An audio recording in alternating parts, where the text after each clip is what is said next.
Step into the Global Focus Review channel, where we embark on a captivating exploration of one of the most intriguing and ancient populations mentioned in sacred scriptures, Ethiopian people hailing from Ethiopia.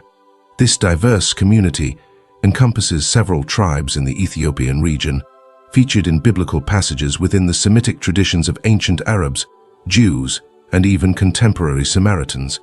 All share a common ancestry tracing back to Kush, considered by many as the forebearer of a significant portion, if not the majority, of African populations.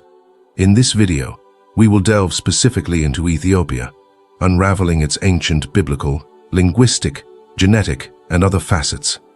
I extend an invitation to you to engage with the content by liking the video, subscribing to the channel, and sharing it with those eager to learn more about the Ethiopian people.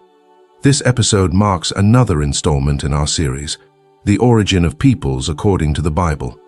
Beginning with the foundational roots of Jewish, Islamic, and Christian biblical traditions, Ethiopians trace their origins back to sacred scriptures. According to these texts, Kush, the son of Ham, emerges as the progenitor of the Ethiopian people and various other communities in Africa.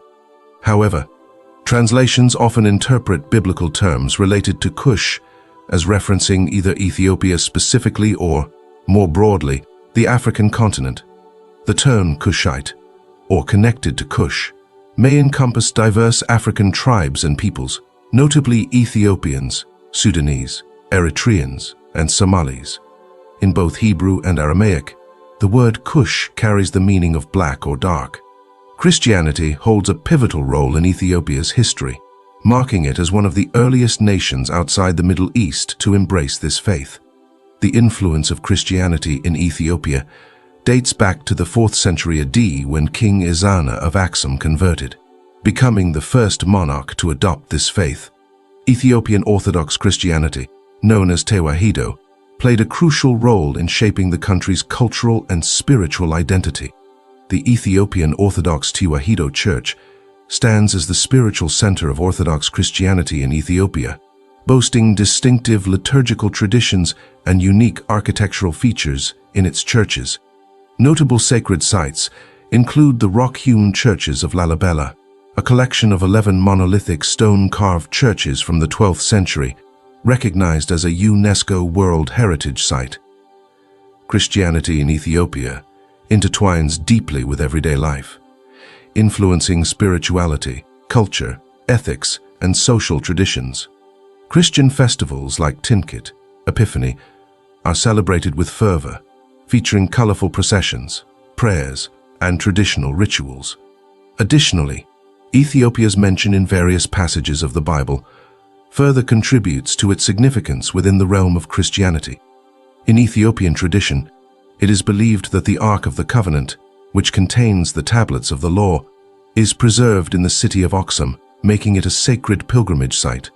Christianity has not only influenced the spirituality and worldview of Ethiopians, but has also played a significant role in social cohesion and the preservation of national identity over the centuries. Therefore, the relationship between Ethiopia and Christianity is profound, multifaceted, and remains an integral part of the country's rich cultural and historical heritage.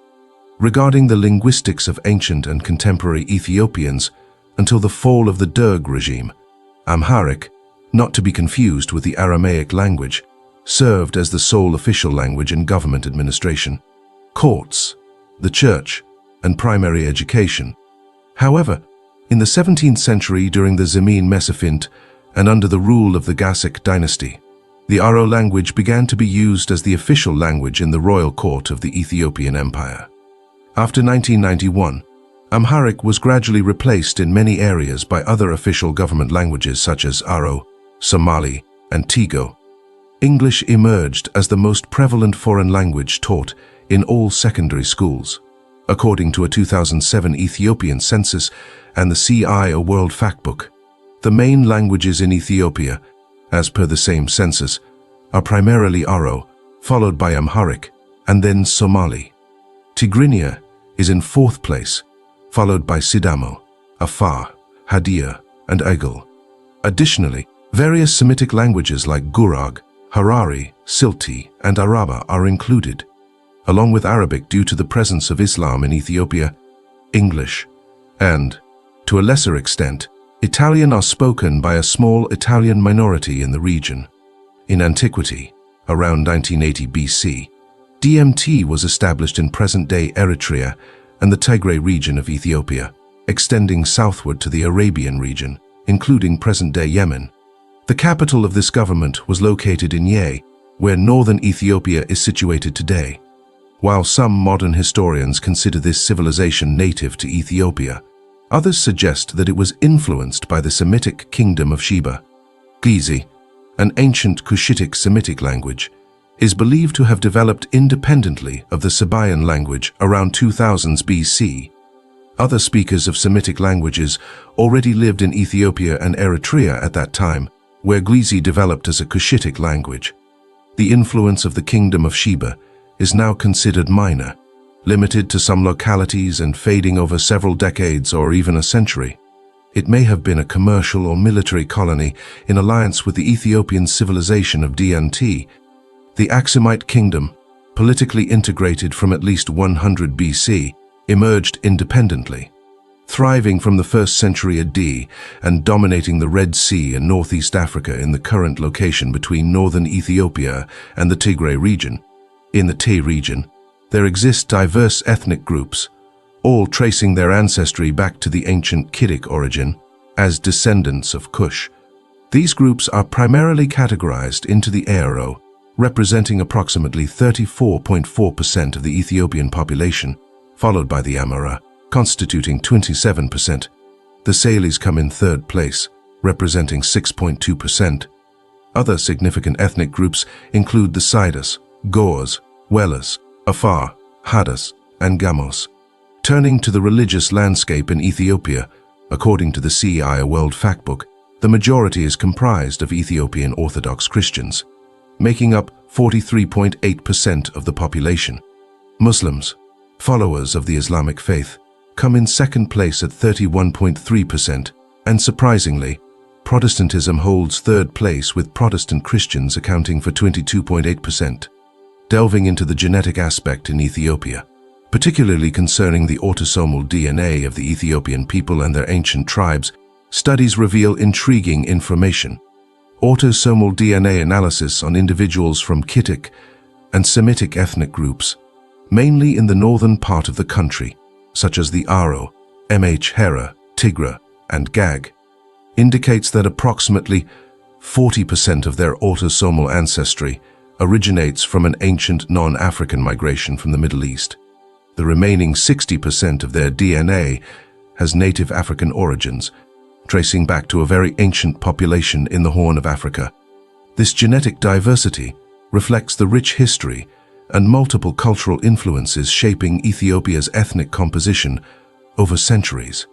Autosomal DNA testing, conducted on various tribes and regions of the Ethiopian population, further shows that about 40% of the population has a significant influence from Semitic ancestry, primarily due to migrations from southern Arabia.